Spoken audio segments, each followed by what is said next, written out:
Assalamualaikum warahmatullahi wabarakatuh.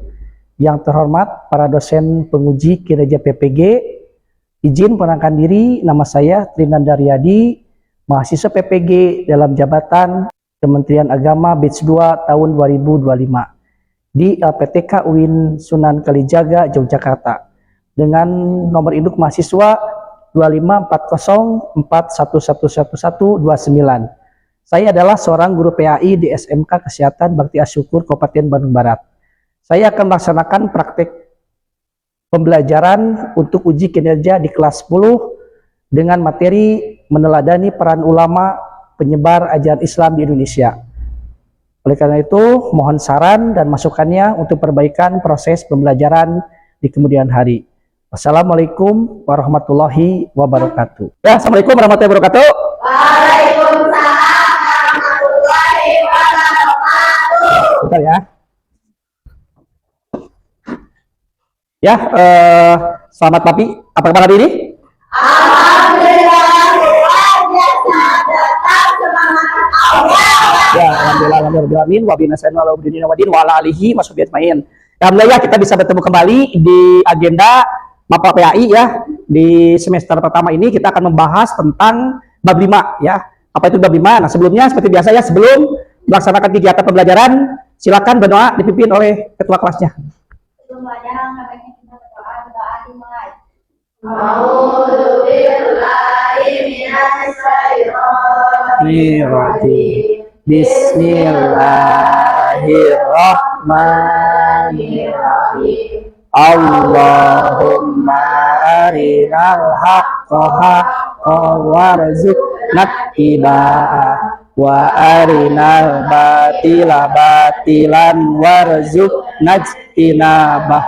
Rabbi shrah li sadri wa yassir li amri wahlul 'uqdatam min lisani yafqahu qawli bi rahmatika ya arhamar rahimin. Amin. Kita akan membahas tentang bab 5 ya. Bab 5 ini adalah tentang bagaimana kita meneladani peran ulama dalam penyebaran agama Islam. Tetapi dalam pertemuan kali ini kita akan membahas asal usul ya, asal usul tentang bagaimana sih caranya Islam masuk ke Nusantara, ke Indonesia. Perlu ketahui ya bahwasanya Indonesia merupakan negara kepulauan. Kita membuat dulu supaya kalian bisa memahami kenapa sih dan bagaimana jalur penyebaran ajaran Islam yang berada di Indonesia atau di Nusantara.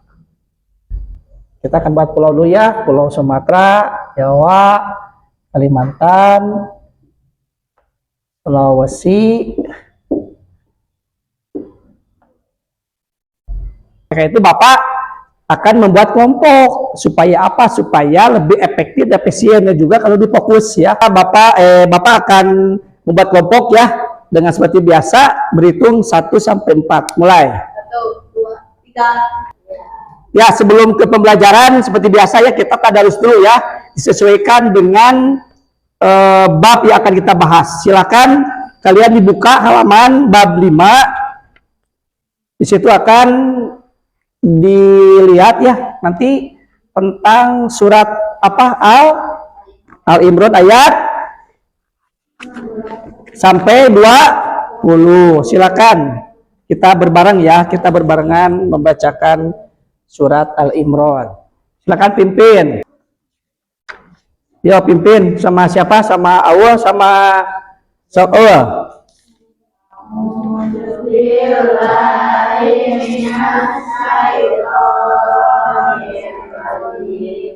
Bismillahirrahmanirrahim.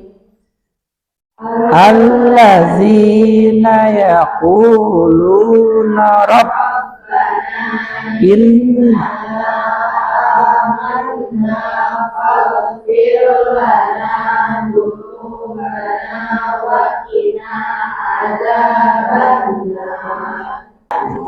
Sebelum? Oke ya. Sekarang Bapak akan mengecek dulu ya, ngecek dulu fokus kalian. Apabila Bapak bilang tepuk satu, kalian tepuk satu kali ya. Oke, siap? Siap. Yo, tepuk satu. Kalau Bapak bilang dua kali, berarti tepuk dua kali. Ya. Tepuk dua. Tepuk tiga. Nah, ya.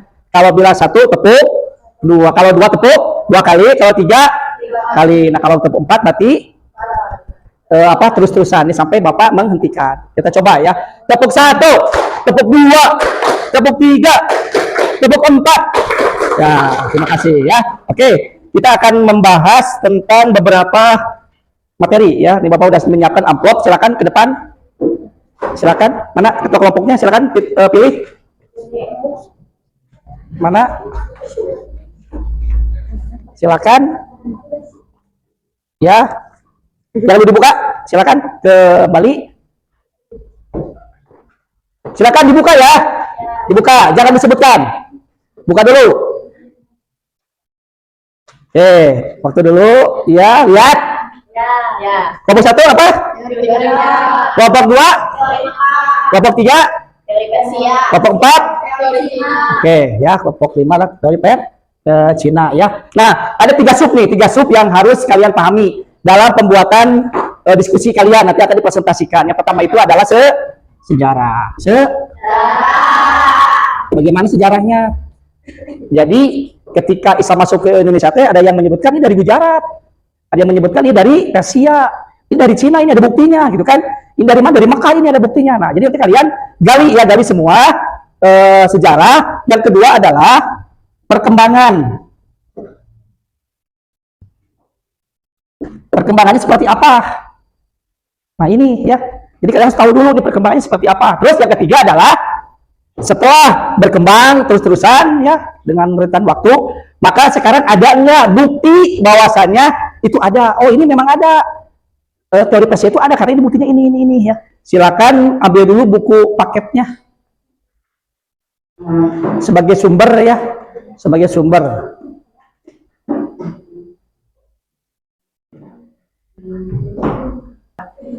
Silahkan, boleh dilihat sebagai referensi ya di Google boleh, tapi tetap referensinya dari buku yang kalian pegang ya.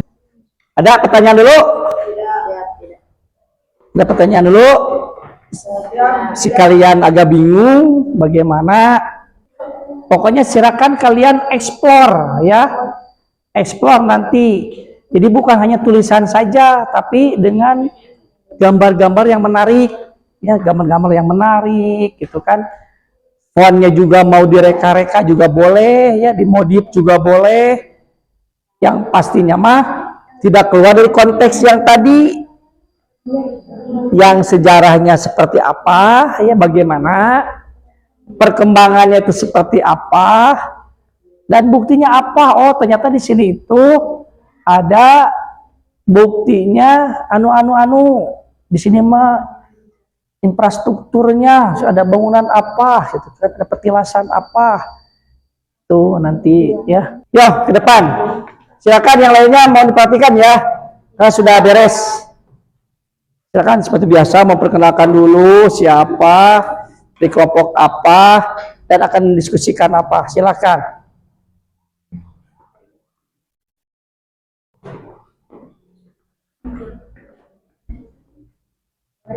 Ya, mulai. Assalamualaikum warahmatullahi wabarakatuh. Waalaikumsalam warahmatullahi wabarakatuh. Saya Resi Kuliah sebagai moderator kelompok 4 yang akan membahas teori Cina. Pada kelompok 4 dipersilakan di depan di sini, jangan terlalu mepet, di sini aja nggak apa-apa. Nah, maju dikit lagi. Sip.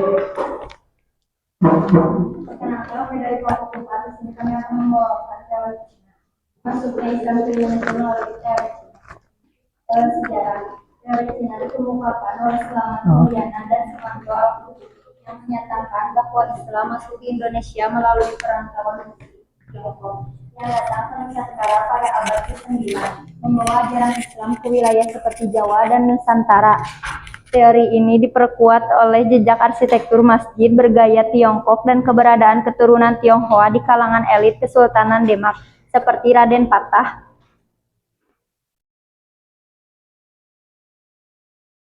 Teori ini berkembang dengan temuan sejarah dan budaya yang menunjukkan hubungan erat antara Tiongkok dan Nusantara, terutama selama abad ke-15, ketika kerajaan Islam pertama di Jawa Demak banyak dipengaruhi oleh pendatang atau keturunan Tiongkok, termasuk tokoh-tokoh penting seperti Raden Patah, Junjun, masjid tua dengan arsitektur Tiongkok dan dominasi pedagang keturunan Tiongkok di pelabuhan-pelabuhan penting di Indonesia menjadi penguat perkembangan teori ini.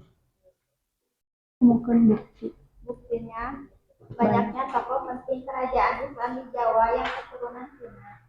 Catatan sejarah menunjukkan Tiongkok di pesisir Tiongkok dan keterlibatan mereka dalam perdagangan dan penyebaran Islam ke Nusantara. Arsitektur masjid di Jawa dan lokasi pelabuhan yang dihuni oleh pedagang Cina. Bukti adanya interaksi dan budaya Tiongkok dan Islam yang kental dalam kehidupan sosial masyarakat Islam di Nusantara. Baik, jika ada yang bertanya, silakan.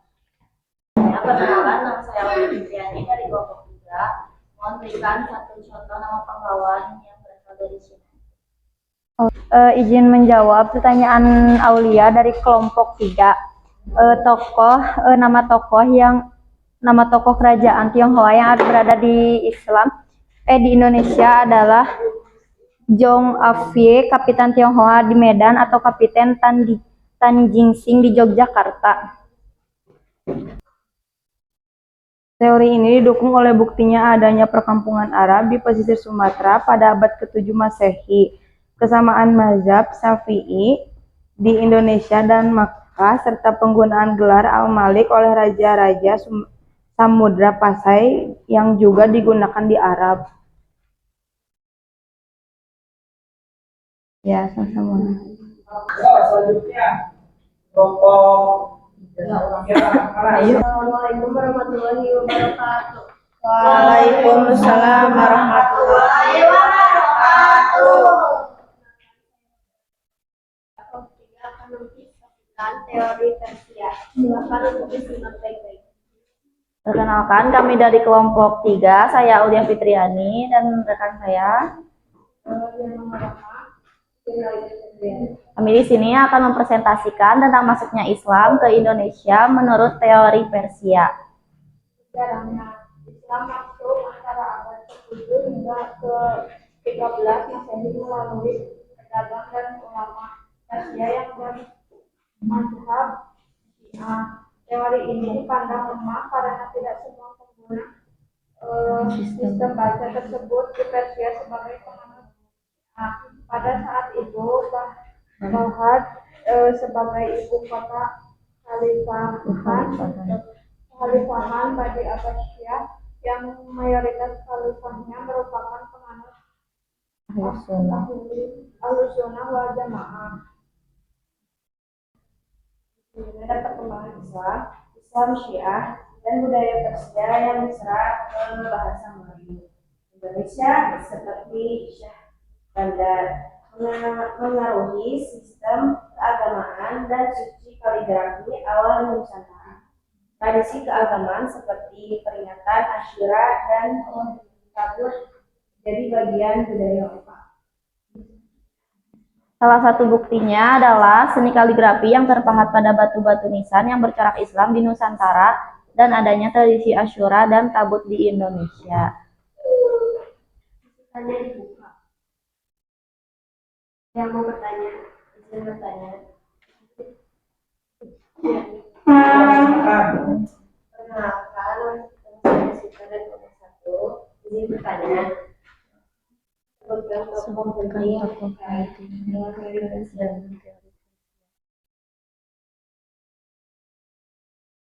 Izin menjawab pertanyaan dari Deswita, kelompok 1. Lewat perdagangan Muslim Arab sejak abad ke-7 Masehi, tokoh pendukungnya Buya Hamka bilang bangsa Arab menetap di pantai barat Sumatera sejak 620 Masehi dan bukti lainnya seperti nishan Syekh Rukunuddin tahun 672 Masehi. Apakah puas? Puas tidak? Baik, saya selaku moderator kami undur diri. Wassalamualaikum warahmatullahi wabarakatuh. Waalaikumsalam. Sama malah ya. Siapa yang mau jadi itunya? Moderator? Andin. Andin.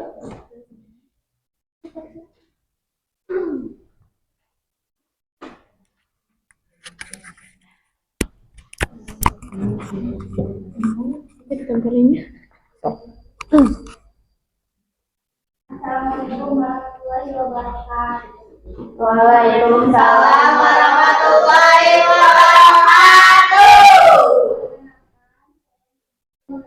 Dari masyarakat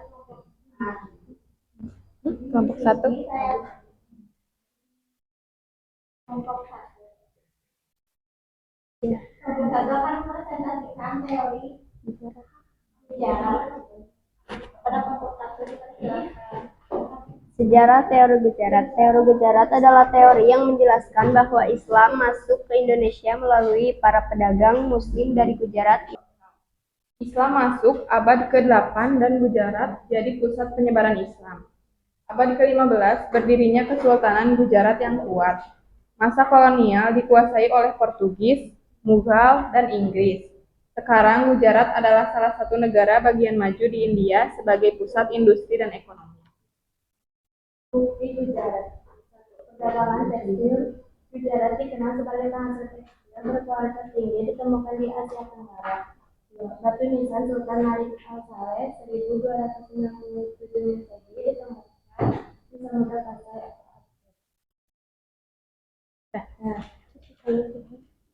Ceritanya silakan ada yang tanya. Ya. Jadi biasanya satu kelompok satu orang ya. Satu kelompok satu pertanyaan. Dia menjawab pertanyaan dari kelompok Asma. Gujarat sebagai pusat perdagangan dan pengembangan Gujarat pada abad pertengahan adalah salah satu gabungan utama India yang menjadi pusat perdagangan. Waalaikumsalam warahmatullahi wabarakatuh. Silakan dikembalikan lagi posisi kursi dan mejanya. Ayo. So. Jadi pertemuan kali ini kita hanya membahas tentang bagaimana Islam masuk ke Indonesia sehingga terjadinya ada beberapa teori ya. Sebetulnya ada 5 teori ya. Yang terakhir teori ya. Jadi ada teori apa aja? Pertama tadi teori Gujarat, teori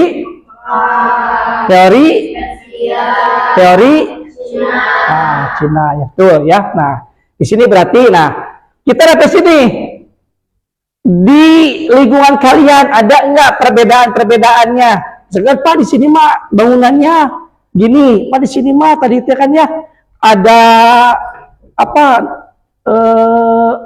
ada Nahdlatul Ulamanya atau gimana gitu kan, ada NU-nya, ada persisnya, ada Muhammadiyahnya, itu kan berhubungan dengan yang tadi ya. Tuh. Ada pertanyaan? Tidak ada? Tidak ada. Alhamdulillah ya. Pertemuan pertama untuk bab 5 ini kita cukup sekian. Terima kasih untuk perhatiannya. Mohon maaf ya apabila ada pertanyaan Bapak yang kurang jelas ataupun kurang mengenakan, Bapak mohon maaf. Jadi kita berdoa tutup pertemuan ini. Raditu billahi robba wabil islami dina wabi Muhammadin nabiyya wa rasula Rabbi jibni ilman warzuqni bi rahmatika ya arhamar rahimin. Amin. Ya, assalamualaikum warahmatullahi wabarakatuh. Waalaikumsalam warahmatullahi wabarakatuh.